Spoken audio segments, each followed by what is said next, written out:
here. So welcome everybody. I'm Shannon Bryan. I'm a librarian at the Belleville Public Library, and I'm very happy here today to co-present with Richard Hughes, the president of the Hastings County Historical Society, Dr. Christopher J. Rutty, who will be talking about Dr. Collip, a local hero for Belleville. Before we begin with the presentation and before I pass this on to Richard, for those of you who have never attended a Zoom webinar before, just want to explain a few things about how it's going to work today. So we can't see or hear you guys. You can only see and hear us. So if you want to communicate or ask any questions, if you have any tech help, please use the chat feature. So I'm on a computer, so my chat feature is in the bottom center. So just tap on the chat there and you can send a message to everyone, the different panelists or hosts, and I will be monitoring the chat feature the entire presentation. So what we're going to do is we'll save all the questions until the end of the presentation, and then I will let Dr. Rutty know what kind of questions have been asked. We are recording this presentation, so it will be available in a few days on the Hastings County Historical Society YouTube page. So if you know somebody that wanted to come today and wasn't able to, we will be recording it and they can watch it later. So I think those are all the things I wanted to say. Again, thank you very much for attending. This is our last presentation of 2021. So I'm going to pass this along to Richard Hughes. Here you go, Richard. Thanks very much. Thank you very much, Shannon, and welcome everyone. We're so pleased to be bringing you another in this series of Zoom public presentations. For many years, the Historical Society has brought public presentations at Maranatha, and we had some wonderful times there and very social times, but COVID, another problem that has shut that down now for 2 years, and we don't really know when we will be back to that. But this year, right now, it's the 100th anniversary of the discovery, if you will, of insulin for the treatment of diabetes in human beings. And it's a very important year because this was one of the greatest medical discoveries in history. It saved millions of lives, and even today, millions of people are enjoying their life because of insulin. And we have a very special link to that here in Belleville, in the Quinte area, in that Dr. Collip, one of the co-discoverers, was born and raised right here in our town. So we're very pleased, we're excited, we're very happy today to have with us Professor Christopher Rutty, who's going to talk about these topics, and from a very knowledgeable basis. He's been studying this for many years and is a highly regarded professor at the Dalla School of Public Health at the University of Toronto. And in brief terms, Professor Rutty is a medical historian, but that is only a part of it. He carries out research. Into this. He's writing in this field, but he's also a recognized expert consultant. What you might not realize is the pharmaceutical companies, when they're working on new discoveries or dealing with situations, they have to know the past. And for that, you need an expert who has studied the past, the history of the diseases, the history of the research. And that's where Professor Rutty comes in and fills that very important role. So with that, I'll be very brief. I want to welcome today from the University of Toronto, Professor Christopher Rutty, and we're anxious to hear what you have to say, Professor Rutty. Great, thank you very much, Richard. Welcome everybody. I live in Toronto, and the display behind me there, in lieu of my messy shelves, otherwise you'd see on my Zoom calls. This is a display I curated 10 years ago. It's still up. It's at the, if you know, Toronto area near University of Toronto and former Toronto General Hospital. It's a thing called Mars Complex, Mars Discovery District.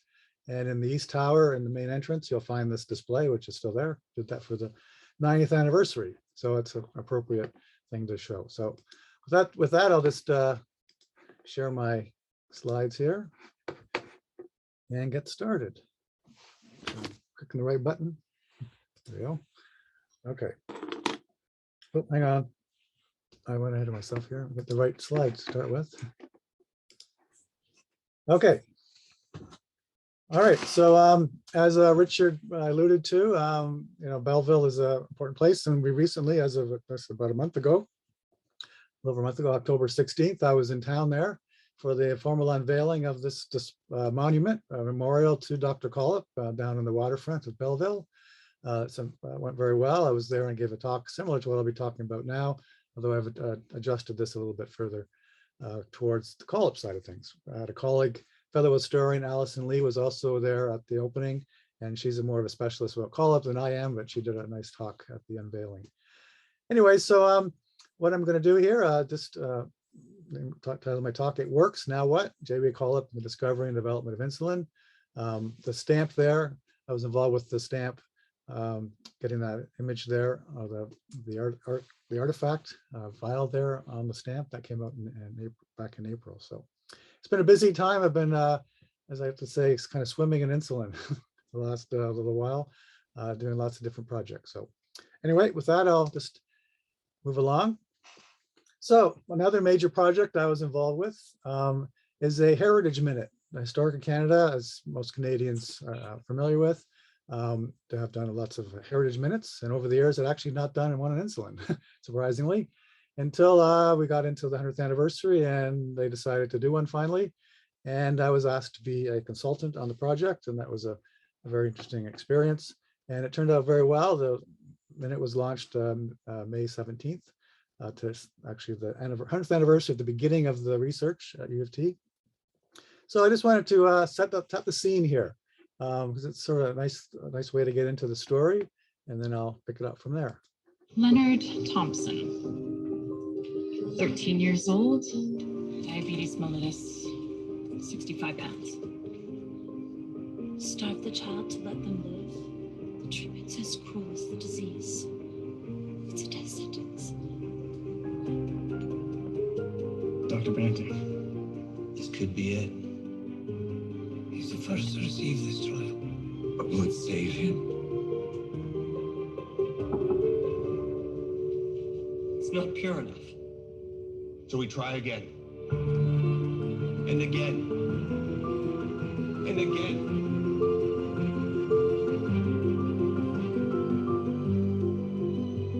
Before the discovery of insulin, diabetes was a death sentence.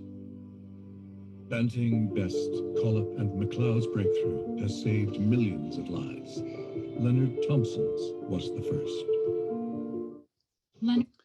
So, kind of the question that comes to mind after seeing that, and I mean, people kind of look at the story, the first treatment for Leonard Thompson as kind of the peak of the story, but then the question is, it works, now what? There's all kinds of stuff that come to play going from this point on. And I want to focus on some of that in this talk. But I also want to just point out that that's Collip, or that's the actor playing Collip. And the key thing with this doing the Heritage Minute was to make sure all four of the Discoverer team, not just Banting and Best, but Collip and MacLeod. All four played a very important role. And actually, Professor Michael Bliss, who I did my PhD with, really established that historical reality, I guess, in his book, The Discovery of Insulin, which came out in 1982. And sadly, he passed away in mid-May in 2017. And so I've been involved with insulin stuff for quite a while, but I've even more carrying the torch, like as it were, carrying the historical responsibility to making sure, projects like the Heritage Minute are, build on what has already been established and not kind of fall back into the Banting Best myth, I guess you could say. But anyway, so Collip, that's how he looked in this particular production. And this is how he looked in reality. And actually, Collip's role wasn't, if you just have to look back at press coverage at the time, it was pretty clear there were 4 people involved. There was no real mystery about that, and they were very clear. And there's an article in Belleville newspaper when the first news of really broke that this was happening in March 1922, talked about Collip coming from Belleville. You can see here, young Belleville scientist Dr. J. Bertram Collip, son of Mr. and Mrs. J.B. Collip of 133 Albert Street in this city, has made a remarkable discovery in collaboration with several young medical men who have been engaged for the past year in research work at the University of Toronto. So I can go on and you can see there, Collip is only 29 years of age and spent his early years here. He attended the Belleville High School and later the University of Toronto, where he graduated in arts and bachelor in the year 1912. He took his master's degree in 1913, and 1915 was given a PhD basically. So it was pretty obvious. It was obvious at the time that he was involved with this story. So anyway, but to give you an idea, I need to go back. I mean, before insulin, where diabetes was effectively a death sentence for type 1 diabetic, although type 1, type 2 wasn't formally differentiated really, but it was clear there was a type of diabetes where the pancreas was not functioning properly, or that it was not producing insulin naturally. So anyway, in 1869, Paul Langerhans, he identified insulin producing islets of Langerhans in the pancreas. Just by looking at it, you could see there was sort of small island-like cells or areas in the pancreas that were significant. And by 1889, the role of the pancreas in diabetes was discovered. When you remove the pancreas from a dog, the diabetes developed. So it's pretty clear that was the source of the issue. By 1910, it was discovered that diabetes was caused by the lack of insulin, or that internal secretion in the pancreas. And this work led to researchers, several of them, to conduct a variety of insulin extraction experiments, but was none yielding promising results until a young Canadian physician surgeon was struck by a compelling idea in late October 1920. So there was a number of progress made in different places, but none of which got to as far as things got in Toronto. So that physician surgeon was Dr. Frederick J. Banting, who was struggling to build a private practice in this house in London, Ontario, when the idea emerged. Now, Banting was a graduate of medicine. He was born in Alliston, Ontario, or near Alliston on a farm. And he graduated medicine in 1917, served in the World War I, got injured, one of his arms. Nevertheless, he persevered. He did his residency at Sick Kids Hospital in Toronto, but wasn't able to get a position. And so he decided to set up a practice. He had kind of a orthopedic surgical kind of specialty, but also general physician. And he thought maybe there's an opportunity in London. So he was able to get this house, or part of the house. And, but he was struggling to find patients. And ultimately he had to kind of do some teaching at University of Western Ontario. By the way, the house here is, if you didn't know already, is now the Banting House National Historic Site, and kind of the birthplace of insulin. And that flame of hope there. So it's really a focal point, especially for diabetics that want to see how this all started. So Banting had read an article by Moses Barron. Like he was asked to do this, a lecture basically about diabetes and carbohydrate metabolism for a physiology lecture, but he didn't know a lot about it going into this. So he kind of was cramming, part of which he read this article that happened to arrive in his mail recently. It was like a surgical journal, surgery, gynecology, and obstetrics journals. Banting, being a surgeon, was subscribed to it. So this happened to be a recent article.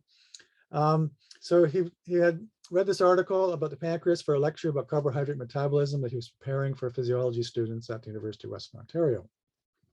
And Barron had discussed a rare case of formation of a pancreatic stone, kind of like a gallstone, that completely obstructed the main pancreatic duct.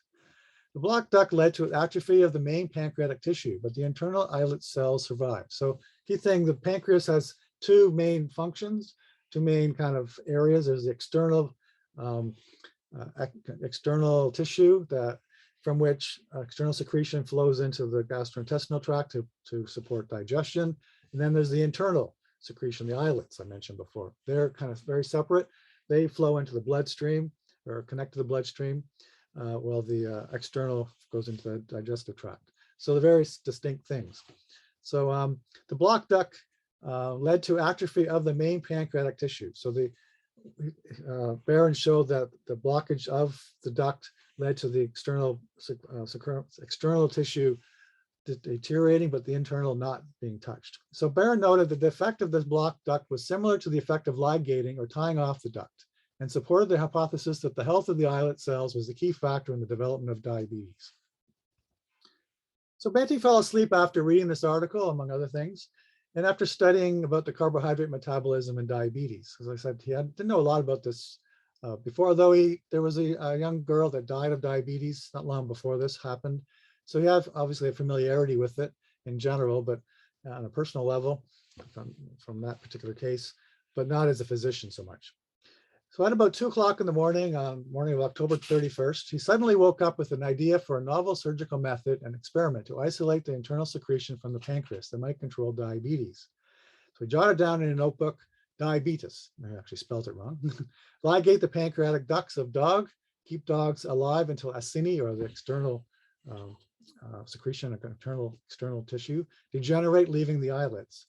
Try to isolate the internal secretion of these and relieve glycosuria, which is kind of a frequent urination, kind of a key symptom of diabetes. So that you can see his actual notes there. So, but the Western wasn't ready, able to really do much there. His professor he worked with, Dr.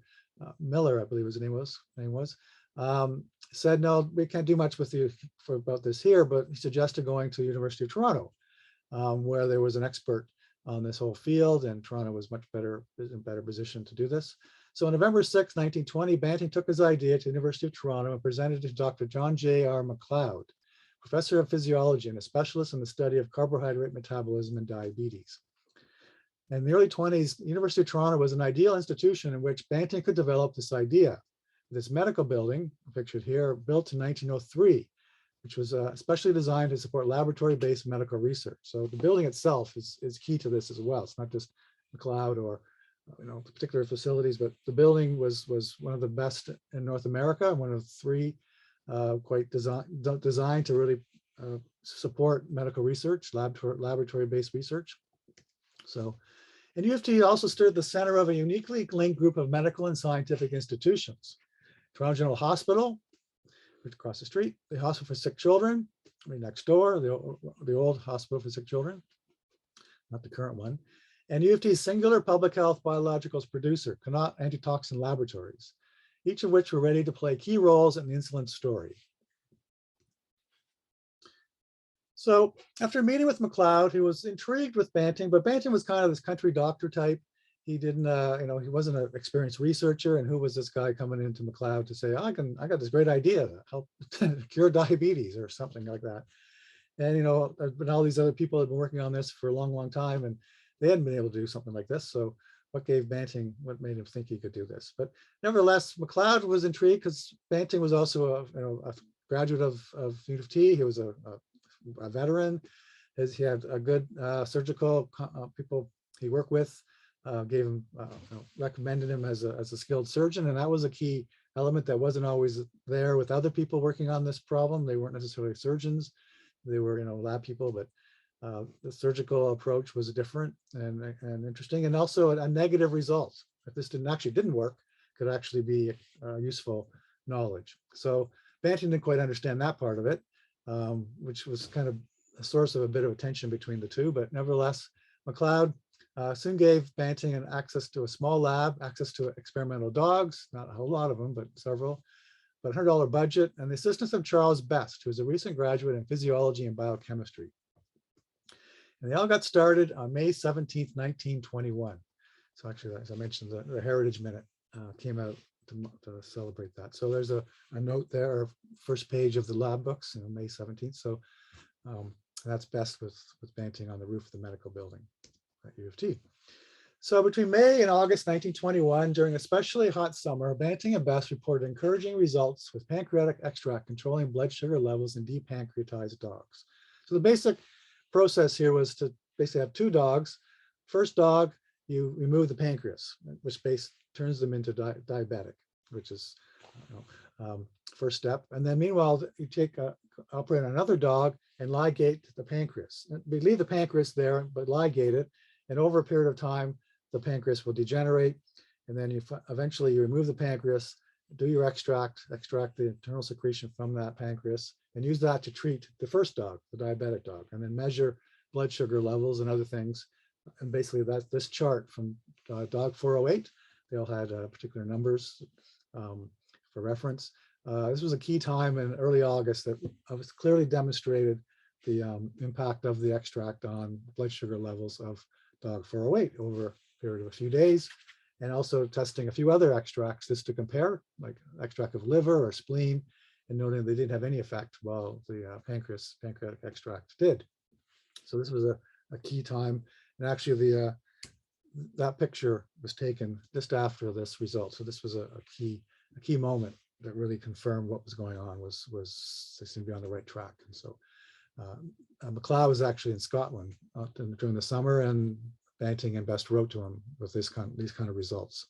Very excited. So, but by October and November, conscious of the practical and ethical limitations of reliance on dogs, Banting and Best attempted to ligate the pancreas of a calf, but the surgical procedure was unsuccessful. So they realized, I mean, you couldn't keep doing this with dogs for lots of reasons, not only ethical reasons, but just, Banting was, just a relationship with dogs is obviously difficult for many people, and Banting grew up on a farm, and anyway, and plus just practically you couldn't really do this indefinitely for any kind of large supply of insulin or of extract. So, but he relied on his farm kind of background. Inspired on November 16th, inspired by his farming upbringing near Alliston, Ontario, Banting was struck by an idea to try preparing the extract from fetal calf pancreas. So he understood, as it sort of alluded to there in this note, piece of manuscript, a calf in the fetal stage didn't need to digest food the way an adult would, so it wouldn't have an external secretion. And so you could actually get at the internal secretion more directly if you use fetal calf pancreas. And plus, there were more readily available supply. So there's no external secretion to worry about, and easy access to the internal secretion with the fetal calf. So this was a key shift away from dogs, at least a reliance on them in that sense of making the extract from their pancreas. Meanwhile, on November 14th, which is Banting's 30th birthday, and we celebrate World Diabetes Day based on Banting's birthday. We just did that last week. So Banting and Best gave the first presentation about the pancreatic extract research to the Journal Club of the U of T Department of Physiology. And on this slide here, we have the actual manuscript that was done for that. That was the basis of their first paper. The presentation prompted a suggestion of a longevity experiment with the extract given regularly to a diabetic dog over an extended period. So it wasn't just measuring blood sugar levels. What else was happening? What impact was an extract like this having on other physiology, biochemistry of a dog, a diabetic dog over time, over a period of weeks? So this was a key thing, and it was quite successful. By November 17th, they retrieved 9 fetal calf pancreases from a local slaughterhouse, prepared an extract. It worked well on treating the diabetic dog. No longer have to prepare extract from dog pancreas, and longevity trial begins. So literally about 100 years ago, as we speak, some key developments were happening that set the stage for the success of insulin. November 23rd, Banting and Best took a daring but not necessarily uncommon step and injected each other with small doses of the extract and got no reaction, which is actually what they wanted. They weren't diabetic, so they weren't expecting any blood sugar or a reaction in that sense, but they didn't want any other unforeseen reactions. So this was kind of done quietly between the two of them. And on December 6th, encouraging longevity test results were being reported with dog number 33, who's known as Marjorie, and that's Marjorie there, I think, on that picture. And also at the same time, Banting and Best tried alcohol instead of a salt-based solution in the preparation of the fetal calf extract. The alcohol evaporated at a lower temperature than water, plus it could dissolve and remove some of the contaminating impurities in the extract solutions. It turned out it worked very well with making the extract from the fetal calf tissue, and it worked very well on Marjorie specifically. So by December 7th and 8th, the suggestion that alcohol could extract internal secretion from fresh adult pancreas, not necessarily fetal, but actual adult type of pancreas, a dog or beef, but mostly beef potentially. It worked very well. And there's plenty of adult beef pancreas readily available from slaughterhouses. Pancreas tissue was not something that was necessarily kept in the meat packing industry. So it was available and cheap. Around the same time, this is when Dr. Collip enters the picture, early December. Collip, a biochemist from the University of Alberta, who happened to be on a sabbatical in Toronto, a year-long sabbatical, working with MacLeod, and he had worked a few other places, but primarily at the U of T. He joined Banting and Best to help study and purify the extract. So it wasn't just purification. He was interested in the physiology of the extract on diabetics or on animals at first. He was born in Belleville, as we know. He studied physiology and biochemistry at the University of Toronto, earned his PhD in 1916, became a full professor of physiology at the University of Alberta.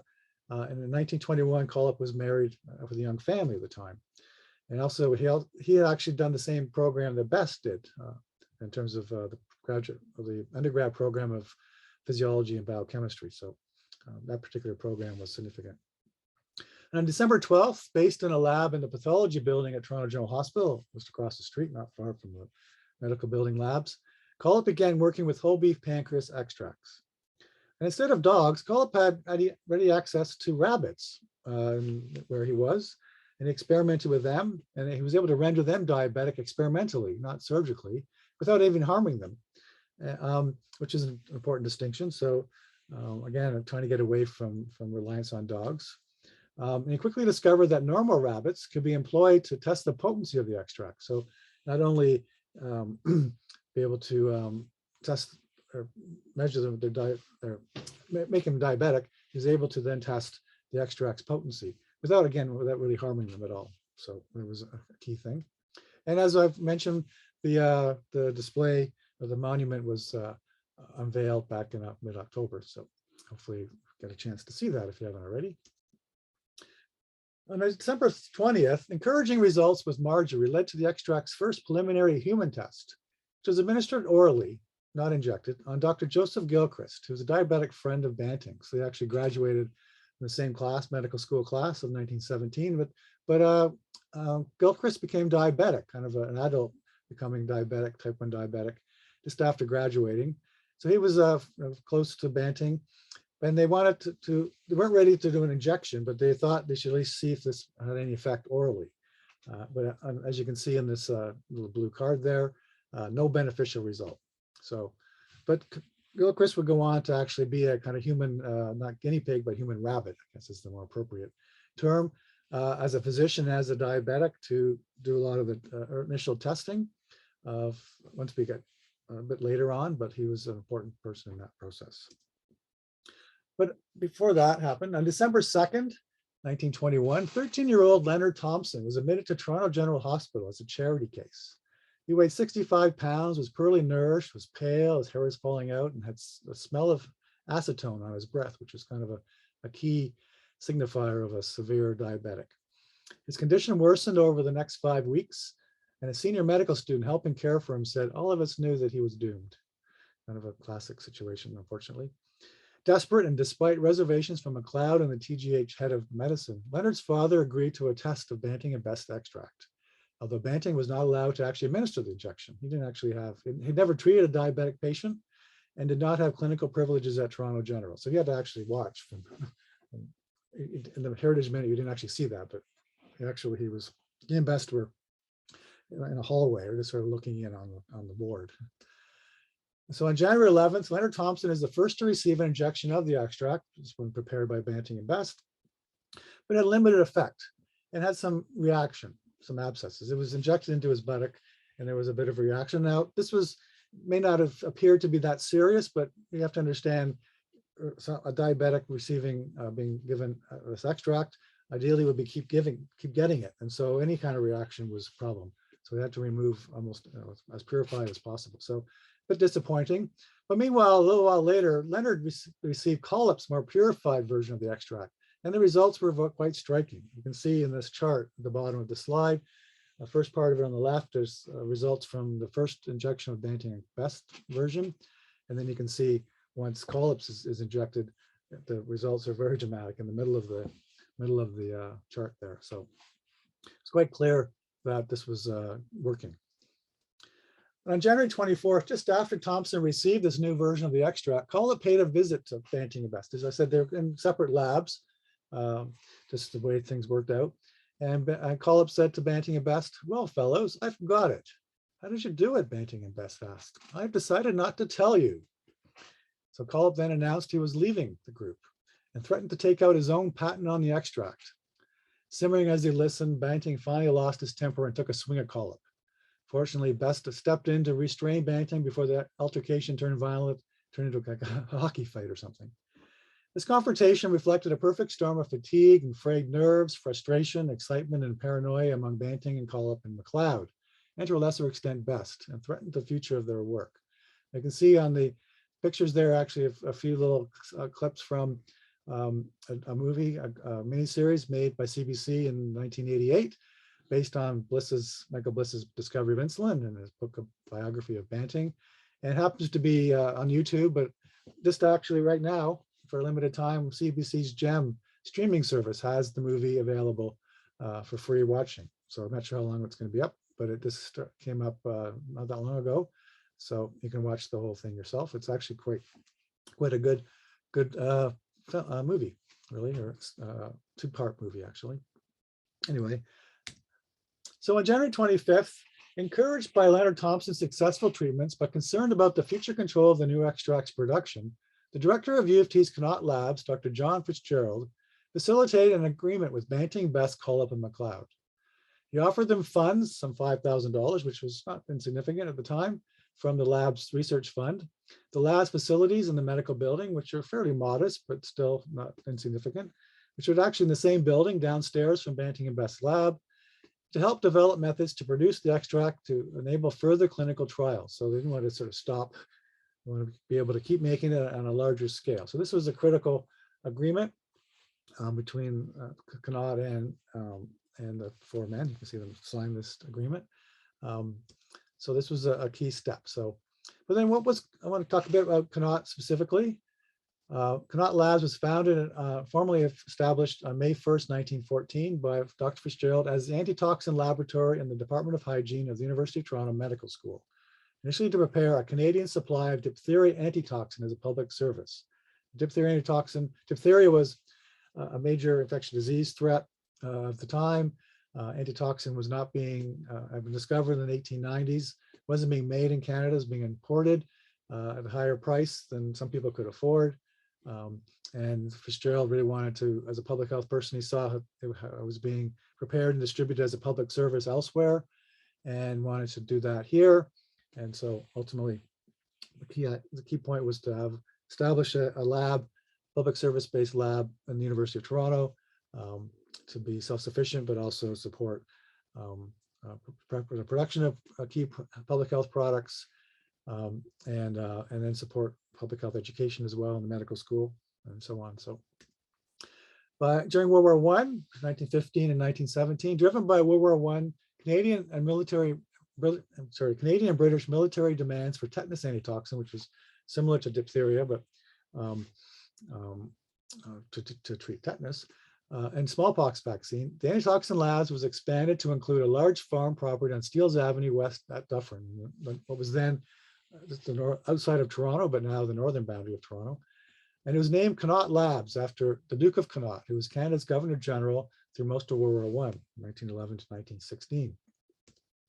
And today, the site is the Connaught campus of Sanofi Pasteur Canada.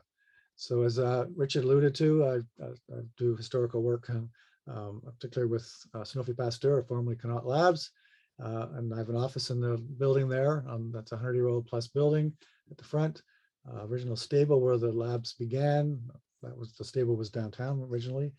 And that's an area of the site called Heritage Square. We have a heritage room and exhibits and so on. So they've been quite supportive of history. So anyway, meanwhile, on January 26, 1922, shortly after signing the Connaught agreement, Collip wrote to the president of the University of Alberta. He said, today, $5,000 has been placed at our disposal to secure apparatus and for assistance, et cetera, to rush the work for the next 4 months in the hope that we may establish a block of clinical evidence which will prove either the value or the worthlessness of this substance in treating diabetes in the human. Meanwhile, by February, Collip was overseeing the moving from the lab bench to larger scale production of the extract at Connaught. And Charles Best was Connaught's director of production in the basement of the medical building South Wing. And he wrote to his father, who was a doctor based in in West Pembroke, Maine, near the Maine-New Brunswick border. And he said to his father, "We have our new lab fairly well completed. We began our work yesterday afternoon, but one of the stills blew up at the first trial, so we are now held up again temporarily." And this was kind of indicative of the challenges they encountered at this time. Meanwhile, by March, the news of Leonard Thompson, although he didn't mention his name, but the first human successful test, news of the extract and its successful human use was first reported in newspapers, especially in the Toronto area, and the Canadian Medical Association Journal with a key paper on the subject. And it was at this time that the article I mentioned before in the Belleville paper highlighted Collip's role in all this. 6 other diabetic patients at Toronto General received the pancreatic extract during late January and early February, one of whom, suffering from an especially severe case, obtained complete relief from severe depressions and extreme lassitude. So it wasn't just diabetes specifically, but once that was managed properly, other physiology and other elements of a person improved. So that was more than just the actual diabetes. However, the first resurrections, as they kind of were called, were temporary, as an extract famine began in late February. Attempts to increase production at Connaught proved problematic. So this was a major challenge. Moving from lab to clinical trial scale and then to large-scale production of the extract was a major challenge for Connaught. In March and May, after frustrating failures leading to this famine idea, production was restored under Best's full direction. Connaught then dedicated its full, though modest, resources to insulin production, and output rose steadily. So, and the name, officially as of May 1922, was officially called Insulin. For Collip, the production crisis was very trying. He'd gone from the joy of discovery in mid-January to the dark nights of despair a month later. The sudden halt in extract production expedited a total breakdown in his relationship with Banting. He spent long hours in the lab frantically trying to reconstruct the process for making the extract. Now, Collip was very much a lab person, kind of a kitchen sink scientist, very, very creative, very productive, but not always documenting things quite as well as perhaps he should at the time anyway. So there was concerns about that. And also dealing with moving from a lab bench to a more industrial, or at least a larger facility, was challenging for him. And Collip certainly was not the first biochemist to experience this type of failure with extractions of an unknown substance using crude and unreliable equipment. So the situation was very challenging, as you can imagine, especially for him, someone like him. Overcoming the insulin production challenges was hardest for Collip. On May 10th, Best wrote to his father again. There been a lot of trouble and quarrels, but we are getting on finally. Collip has not played fair, though, as you mentioned. He was in charge of making the extract. Banting and I were going along with the clinical and physiological, respectively. He, Collip, was kicked out yesterday, and I am in charge of making the dope. Best like you calling the extract the dope. It means a lot of work, long hours, etc., but I hope to get it standardized before July. Best was placed in charge of all aspects of the development, purification, and production of insulin at Connaught. At the end of May, a unique collaboration agreement was arranged between the University of Toronto and Eli Lilly and Company of Indianapolis, designed to expedite the development of large-scale insulin production methods. So it's clear that Connaught was limitations of its facilities, and there's obviously this was working, starting to think about the bigger picture. How do we make this on a larger scale and so on, and keep it from losing control of all this? And but there was a lot of distrust of the pharmaceutical industry at the time, and so a hesitation to get involved with that with another company. But Eli Lilly at the time was actually well respected and was supporting a lot of research. And so it made sense. And Dr. Clues here in the picture, he had actually kind of been following along this whole process and offered his services and Lilly's partnership in this whole process. So anyway, this and other agreements relating to insulin production, licensing, and patent production was negotiated by the University of Toronto's Insulin Committee, which was a committee of the Board of Governors, which just oversaw the university. Best assumed leadership of Connaught's insulin production and worked closely with Eli Lilly, especially the company's research director, Dr. G.H.A. Clues. And Collip was involved during June in this period. The agreement granted Eli Lilly exclusive rights to supply insulin, which they branded as Ileton, in the US to diabetic specialists for clinical evaluation until June of 1923. So in June 1922, the Little League team's first task was to repeat the small-scale insulin production experiments led by Collip and Best, and also focus on scaling up, with both lines of work going on in tandem. This process depended upon direct input from Collip and Best. So they made a few trips, especially Best, back and forth to from Toronto to Indianapolis. On June 2nd and 3rd, during that initial trip to Indianapolis, Collip and Best oversaw Lilly's first laboratory scale run of insulin. There were soon daily runs, but the greater challenge was large-scale production. And Collip and Best shared all they had learned at Connaught with Lilly's chemists. By June 17th, Lilly's first large-scale lot of insulin was completed. On June 19th, Lilly sent its first insulin shipments to Banting, totaling 50 units. So most of the insulin being used in Toronto was from Connaught, but there were still ups and downs in production, and so part of the arrangement was for Lilly to send some insulin as it could to Toronto to support the clinical work going on there, but the emphasis was still trying to do as much as was possible with Connaught. Best also brought back to Toronto valuable practical advice to solve a variety of Connaught's insulin production challenges. By mid-June, Collip would be back in Edmonton to resume his duties at the University of Alberta after his one-year sabbatical in Toronto ended. Once the production improved, the limited supply challenges meant only a few critically ill patients, mostly children, could be treated. So you can see the increasing supply or amount being distributed mostly in Canada, mostly from Connaught. So between June and July 1922, the rapidly growing attention to the Toronto insulin discovery brought desperate pleas from diabetics, their doctors and families, few of whom Banting could help due to a limited supply. However, Banting was able to help 3 severe diabetic cases who came to Toronto from the US for insulin treatment. For a variety of reasons, the nature of their particular case, so it wasn't just because they had money or didn't have money, but there was a number of reasons that allowed them to come. One of which was Ruth Whitehall, who was an 8-year-old girl treated in Toronto from June 17th to end of September. Myra Blaustein, who was 11, and she was treated in Toronto from July to end of September. And one of the more famous ones was Teddy Ryder, who was only 6, and he was treated in Toronto and from July 8th to October. And he actually would be the longest person to live on insulin the longest. He died in 1993. So he a significant story there. But the most famous diabetic patient at this time was 15-year-old Elizabeth Hughes, with press attention to her heightened by her being the daughter of the US Secretary of State, Charles Evan Hughes, who was a prominent person. He had run for president. Elizabeth Hughes came to Toronto.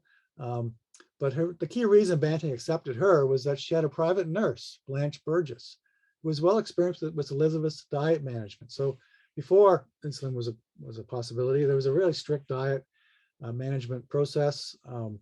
Blanche and Elizabeth lived together and worked together because Elizabeth's parents were traveling. They were involved with a variety of things.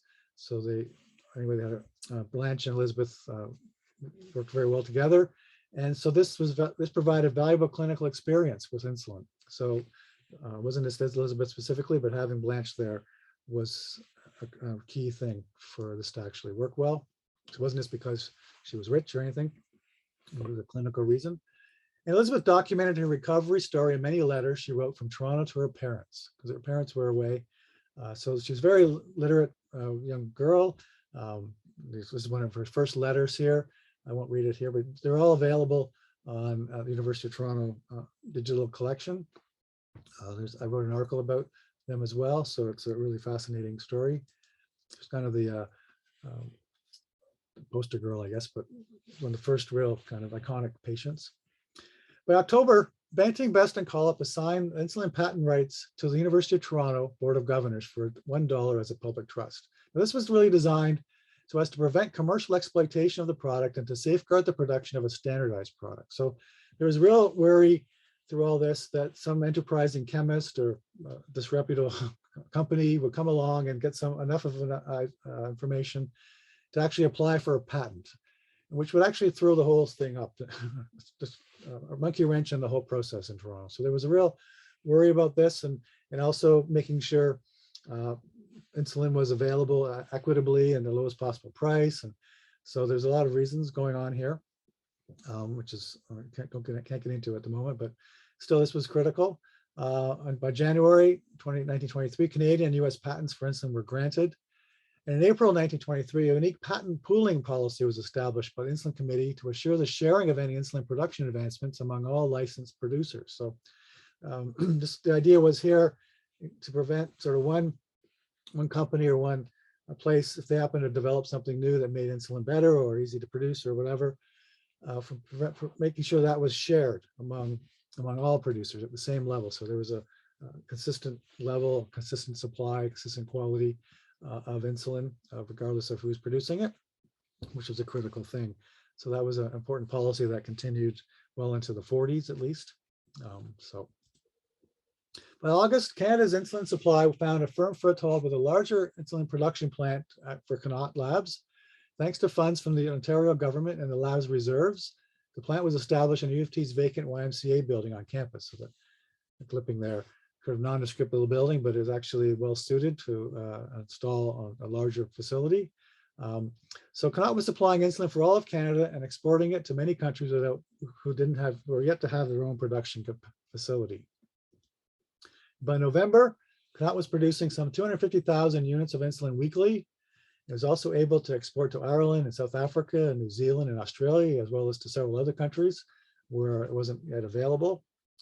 And by 1927, a larger insulin plant was established for Connaught in the School of Hygiene building, which is at the bottom right corner, which was built with funds from the Rockefeller Foundation. So it was new facilities for Connaught and the School of Hygiene, which is a public health focused facility, part of U of T.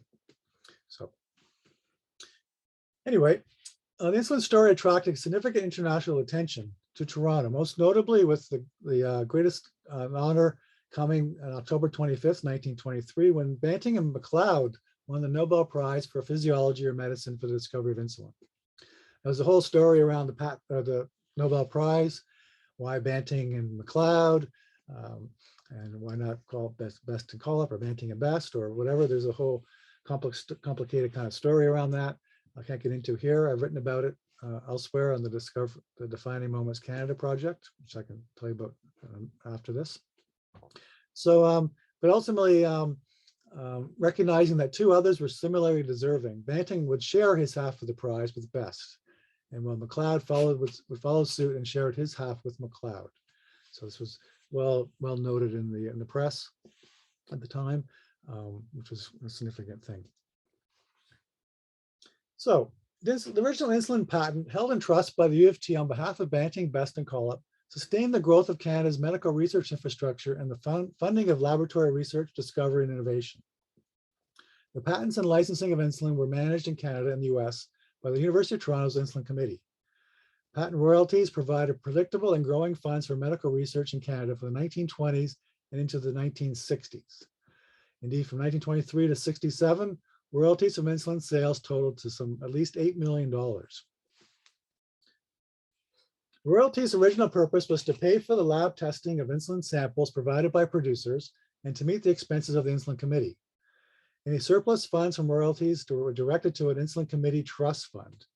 And half of this fund's proceeds supported general research in the Banting and Best Department of Medical Research at U of T.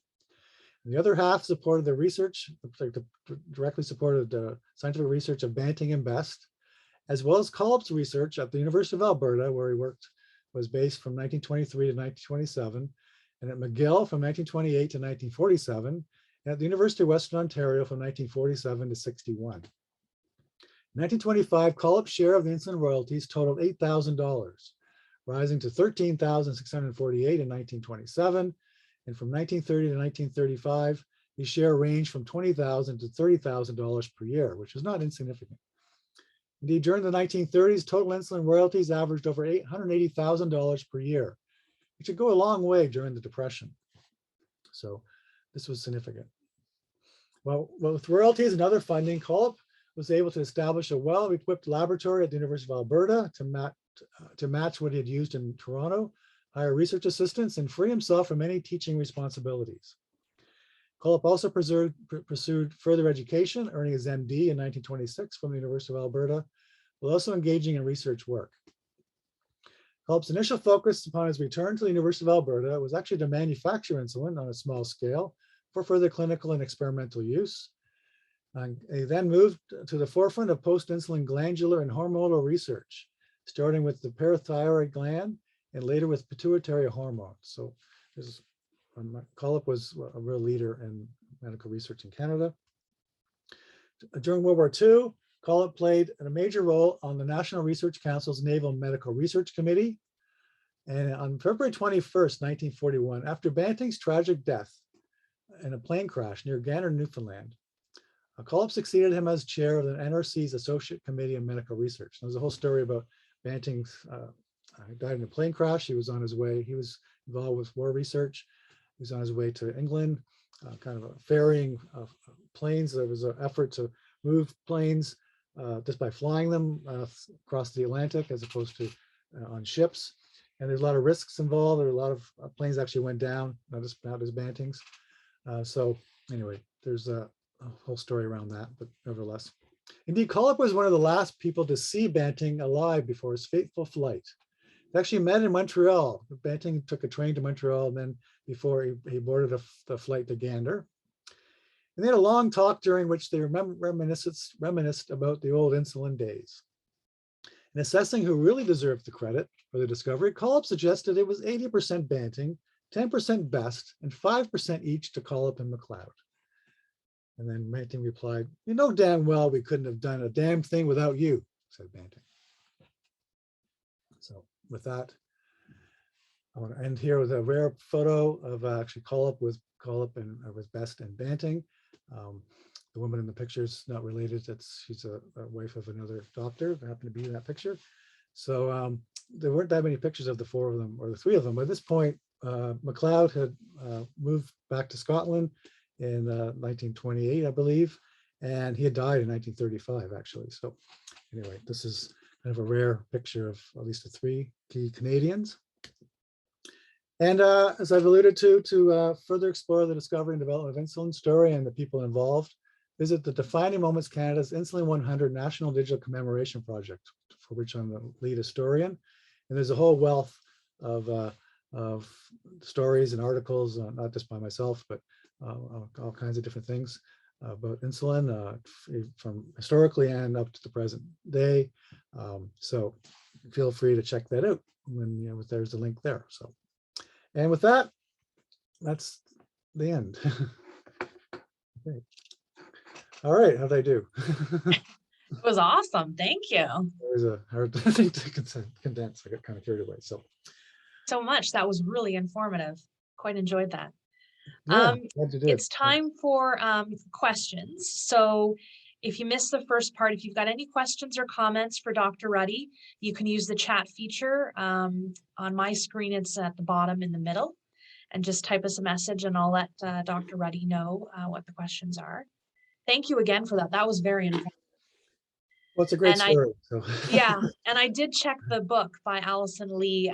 We definitely have it in our library's collection. It's currently checked out right now to somebody, but I'll have to take a look at that when it comes back. I included a picture of it in my yes, yeah. I recognized actually the cover for sure. Mm-hmm. Okay, is there any questions? We'll just give people a minute if they're typing. A bit long, but it's always. I like you really put a human face to all the different moving parts of discovering something like that, right? Like yeah, it's a complicated, yeah. Yeah. It's a human thing. I mean, we talk about the science and the labs, and that's all important, obviously, but it comes down to the human interactions and human nature and human foibles and interpersonal relationships. And all the ups and downs and the time too, right? Just all the testing and stuff that goes into it. On the place, it's the university itself. I mean, people talk a lot about STEM education, science, technology, and medicine, science, engineering, and medicine. But I like to think about STEAM. It's actually the arts and humanities that make it all actually work. So. Anne just said she doesn't have a question, but she found the presentation fascinating. So thank you. Thank you. Thank you. Thank you very much, Anne. Yeah, it's a great story. So at the end, I mentioned the Defining Moments Canada site. So that's definitely if you want to look into explore the topic in more detail, including articles, I've written about 30 articles for it. Plus, there's a lot of other things there, and it's geared towards a high school kind of level-ish. It's an educational kind of tool, not about just about insulin, but about a number of other things, using defining moments to build educational platform, helps teachers and students, especially in the digital kind of realm. Oh, yeah. That's been the focus, and so we've really sort of adapted in this COVID situation to build on that even more than we were already doing. So Okay. there's lots there. So I don't think there's any questions coming in, so I will pass this on to Richard. But thank you again, Dr. Rutty. That was fascinating. I quite enjoyed that. Thank you. So on to you, Richard.